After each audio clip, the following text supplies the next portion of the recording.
একটা স্বামীর সামনে একটা স্ত্রীকে ধর্ষণ করা হয়েছে, এই স্বাধীনতাকে আমরা চেয়েছিলাম। আমার ৩ বার মনে হয়েছে যে আমার ক্যাম্পাসে যাওয়া উচিত কি যাওয়া না, কারণ আমার যদি রাস্তার মাঝখানে আমার যদি কিছু হয়ে যায়।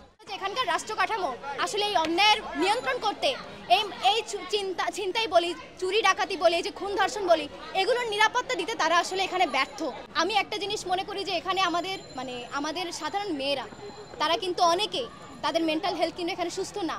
তারা অনেকে আপনারা জানেন আজকে বক্তব্য দিতে গিয়ে তাদের বারবার রিপারকেশন হচ্ছে, তাদের গলা কাঁপছে, কিন্তু এইটা একটা পজিটিভ ব্যাপার যে এত কিছুর পরেও কিন্তু তারা লড়াইটা ভুলে যায়নি, তারা তাদের ভয়েসটা রেজ করছে। আজকে এতগুলো শিক্ষার্থীদেরকে আপনারা দেখলেন যে তারা ব্যানার এসে দাঁড়িয়েছে, তার মানে তারা ভয়ে শুধু চুপসে থাকতে চায় না, তারা কিন্তু অন্যায়ের প্রতিবাদও করতে চায়। আমরা দেখেছি যে 5ই আগস্টে আমরা এটা শিখেছি যে আসলে কোনো কিছু নিয়ে আমি যদি বসে থাকি, ট্রমায় থাকি, তাহলে এটা আমাকে কোনো সমাধান দিবে না, বরং আমার এর পাল্টা হিসেবে আমাকে এখানে লড়তে হবে, এখানে কথা বলতে হবে, সেটাই আমাকে একমাত্র সমাধান দিতে পারে। অন্য মেয়েদেরকে ভোগ পণ্য হিসেবে দেখবে, আমার কথা এটা। সে বিয়ে করুক, তার স্ত্রীকে সেই চোখে দেখুক, আমাদেরকে সেই দৃষ্টিতে কেন দেখবে, আমার কথা হচ্ছে এটা। আর আমি চাই যে এই যে বর্তমান যেই পরিস্থিতি, দেশের পরিস্থিতি খুবই খারাপ, এটা আপনারাও বুঝছেন, আমরাও বুঝি। আমাদের নিরাপত্তা নেই। আমরা যে এই যে ক্যাম্পাসে আজকে আসছি সকালবেলা, আমি গেটের বাইরে পা রাখবো, আমার 3 বার মনে হয়েছে যে আমার ক্যাম্পাসে যাওয়া উচিত কি যাওয়া না, কারণ আমার যদি রাস্তার মাঝখানে আমার যদি কিছু হয়ে যায়। অবশ্যই আমরা যারা বাইরে থেকে এখানে পড়াশোনা করতে আসছি, আমাদের নিরাপত্তা আগে আমাদেরকে দেখতে হবে যে কোথায় কি হচ্ছে। আর দেশের যা এখন অবস্থা, প্রত্যেকেই, ইভেন আমাদের ক্লাসের টিচারগুলো আমাদেরকে বলতেছে তোমরা বাবারা একটু সাবধানে থেকো। তো স্বাভাবিক, আপনি দেখছেন তাহলে বিষয়টা কোন দিকে গেছে। আমাদের দেশের এখন সংস্কৃতি কি যে হচ্ছে, মানে সংস্কৃতির তো সংস্কৃতি নাই, এখন আবার হচ্ছে সংস্কার যে হচ্ছে, বিষয়টা সংস্কারের আমি কোনো কিছুই দেখছি না। শুধু যে নারীরা অনিরাপত্তায় ভুগছে, নিরাপত্তাহীনতায় ভুগছে, বিষয়টা সেরকম না। নারী ছেলে উভয়, নারী পুরুষ উভয়। এই যে আপনি কয়েকদিন আগের ঘটনা দেখবেন বা কালকের ঘটনায়, আমার এক ফ্রেন্ড আমাকে ফোন দিয়ে বলছে মোহাম্মদপুর গিয়েছিলাম, একজন এত বড় রামদা বের করছে, ফোন টোন যা ছিল সব কিছু দিয়ে দিতে হয়েছে আমাকে, কারণ আমার জীবন আমাকে আগে বাঁচাতে হবে। তো স্বাভাবিক, এই যে বিষয়গুলো এখন যেই তৈরি হয়েছে, বিশৃঙ্খলা তৈরি হয়েছে, এই বিষয়গুলো কোনোভাবে আমি কাম্য মনে করছি না। আমি একজন নারী হিসেবে চাই যে আমার সর্বোচ্চ নিরাপত্তা দেওয়া হোক। আমি চাই যে যেই বোনেরা আমাদের ধর্ষিত হয়েছে, সেই বোনদেরকে সর্বোচ্চ হচ্ছে ইয়েটা দেওয়া হোক। মানে তারা যে এই যে আজকে ধর্ষিত হয়েছে, হয়তো অনেক মা বোন বেঁচে আছে, অনেকজন নেই, অনেকজন এই বিচারের ইয়ের জন্য পিছিয়ে ঘুরে বেড়াচ্ছে, কোথাও না কোথাও যাচ্ছে, কিন্তু সে সঠিক বিচারটা পাচ্ছে না। আর এই বিচার না পাওয়ার কারণে একের পর এক ধর্ষিত হতেই চলছে, ধর্ষণের বৃদ্ধিটা বেড়েই চলছে। সরকার ব্যবস্থা, সরকার রিফরমেশনের দিকে ফোকাস করছে, বাট হচ্ছে গিয়ে সরকার আমাদের যে পুলিশ থেকে শুরু করে যে আমাদের শাস্তির ব্যবস্থা বা হচ্ছে গিয়ে কি বলবো, সুরক্ষার ব্যবস্থাটুকু আমাদের বাংলাদেশে এখন আপাতত খুব উইক পয়েন্টে আছে। অ্যান্ড এই উইক পয়েন্টটা যদি স্ট্রং করা যায় তাহলে হয়তো বা আমাদের দেশের অনেক সমস্যার সমাধান হবে। অ্যান্ড বর্তমানে কোনো পার্মানেন্ট সরকার নাই, তবে হ্যাঁ, আমি পার্সোনালি হচ্ছে গিয়ে আমাদের বর্তমান সরকারকে খুবই পছন্দ করি।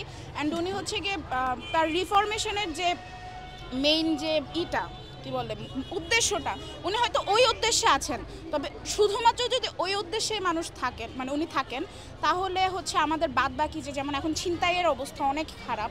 অ্যান্ড হচ্ছে গিয়ে আমাদের লাইফ সেফ না। মেয়েদের তো প্রথম থেকে লাইফ সেফ ছিল না, এখন হচ্ছে গিয়ে আপনার মেয়েদের আরও বেশি সমস্যা হচ্ছে। অ্যান্ড এটার যত তাড়াতাড়ি সম্ভব যদি এটার সলিউশনটা দেওয়া যায়, তবে হয়তো বা আমরা রাতের বেলা বলেন বা সকালবেলা বলেন, সকাল থেকে রাত পর্যন্ত আমরা সেফ থাকবো অ্যাটলিস্ট। কারণ আমাদের বাবা মাও দেখা যাচ্ছে এখন অনেক জায়গায় আমাদের যেতে দিচ্ছেন না, বা আমাদের মুভ করতে খুব কষ্ট হয়। অ্যান্ড এটার কারণে আসলে মেয়েদের সবচেয়ে বেশি সমস্যা হচ্ছে। অ্যান্ড ছিনতাইকারীরা কিন্তু মেয়েদেরকেও করতেছে, অ্যাট্যাক করতেছে। তারা হচ্ছে গিয়ে ছিনতাইকারীদের সাথে একটু এদিক সেদিক হলে তারা মেয়েদেরকে বিভিন্ন রকমের হ্যারেস করতেছে। আমরা তো এরকম হ্যারেসের সমাজ চাই নাই। আমরা হচ্ছে স্বাধীন করার জন্য দেশকে করছি, বাট আমরা এখন আর স্বাধীন কোথায় থাকলাম? এটাই হচ্ছে আমার কথা, যে এটা আসলে যত তাড়াতাড়ি সম্ভব এই সমস্যাটা সমাধান করা উচিত। আমাদের দেশের অবস্থা কিন্তু এখনও স্বাভাবিক নয়।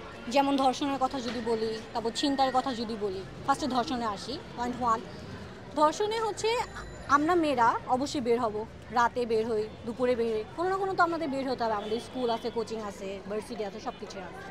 কিন্তু এই যে আমরা যে ট্রান্সপোর্টে যাতায়াত করতেছি, সেখানেও ধর্ষণ করা হচ্ছে। ইভেন একটা স্বামীর সামনে একটা স্ত্রীকে ধর্ষণ করা হয়েছে, এই স্বাধীনতাকে আমরা চেয়েছিলাম? অবশ্যই না, আমরা চাই। তো সরকারকে এটাই বলবো যে ধর্ষণের সর্বোচ্চ শাস্তি যেন মৃত্যুদণ্ড হয়, তাছাড়া যেন কিছু না হয়। আর ছিনতাইয়ের কথা যদি বলি, সরকার যদি বিভিন্ন পদক্ষেপ গ্রহণ করে অবশ্যই এটাকে নিয়ন্ত্রণে আনা যাবে এবং এটাই আর কি প্রত্যাশা করছি। দেখেন, আমরা একটা শালীন রাষ্ট্রে বসবাস করছি, অবশ্যই আমাদের পোশাক আশাক শালীন হওয়া দরকার। আমরা যদি শৃঙ্খলভাবে চলাফেরা করি অবশ্যই একটা পুরুষের আকৃষ্ট হবে। তো এই দিক থেকে আমাদের মেয়েদের সচেতন থাকা দরকার। আর ছেলেদের কথা বলি, আপনি যেহেতু বললেন যে মেয়েরা যে পোশাকের কারণে বেশি একটা ধর্ষণ হচ্ছে, যারা বোরখা পরে তারাও তো ধর্ষণ হচ্ছে ভাইয়া, তো সেটা কি? আমি সরকারকে এটাই বলবো যে আপনি সর্বোচ্চ পদক্ষেপ গ্রহণ করুন, তারপর দেখেন যে পরিস্থিতি নিয়ন্ত্রণে আনা যায় কিনা। অবশ্যই নিয়ন্ত্রণে আনা যাবে যদি সর্বোচ্চ পদক্ষেপ নেয়। আই হোপ সরকারের নজরে আসা উচিত, কারণ এইসব ঘটনা বর্তমানে অনেক বেড়ে গেছে। আর আমরা সবাই এই যে একটা সুনামধন্য ভার্সিটিতে পড়তেছি, অনেক দূরের থেকে আসে অনেকে। আমি নিজে যাত্রাবাড়ি শনিরাকড়া থেকে আসি, আমার পাবলিক ট্রান্সপোর্টে আসা লাগে, তো রেগুলারই আমার ভয় লাগে আমার সাথে যদি হয়, কারণ প্রত্যেকটা মেয়ে এখন সেফ না, সবার সাথেই কোনো না কোনো এরকম ইনসিডেন্ট হচ্ছে। তো এত দূরের থেকে যাতায়াত, আবার যাওয়ার সময় সন্ধ্যা হয়ে যায়, রাত হয়ে যায়, তো জিনিসটা মোটেও সেফ না। বাস খালি থাকলেও ভয় লাগে যে বাসের মধ্যে যদি কোনো খারাপ কোনো ঘটনা ঘটে। এর আগে এমন হয় নাই যে আমার সাথে হয়নি, আগেও হয়েছে, কিন্তু এখন এটা দেখা যাচ্ছে যে অনেক বেশি বেড়ে গেছে। মানুষ যদি এটা প্রতিবাদ করতে যায় তার বিচার হয়ে যায়, এগুলোর কোনো প্রতিবাদ হচ্ছে না, কারোই নিরাপত্তা নেই বাংলাদেশে। এখন এই সিচুয়েশনগুলো আরো বেশি বেড়ে গিয়েছে, তো এটার সুষ্ঠু বিচার দরকার। সরকারের এগুলোর প্রতি মনোযোগ দেওয়া উচিত। সরকার যদি এটা সুষ্ঠু বিচার না করে বা কঠোর না হয়, তাহলে তো এগুলো আরো বেড়ে যাবে। ছেলেরা বলেন, বুড়া লোকরা বলেন, কেউই নিজেদের মধ্যে লাগাম রাখতেছে না। সবাই শিক্ষিত বলেন অশিক্ষিত বলেন, সবাই এই জিনিসগুলোর প্রতি কোনো কেয়ারলেসনেস দেখাচ্ছে। তো এই জিনিসগুলো তো মেয়েদের জন্য ক্ষতিকর। মেয়েরা আমাদের রাস্তায় থাকতে হয়, তারপর আমরা যে রাত হয়ে যায়, বাসায় আসতে আসতে টিউশনি করাই, তো আমাদের জন্য তো সেফ না মোটেও।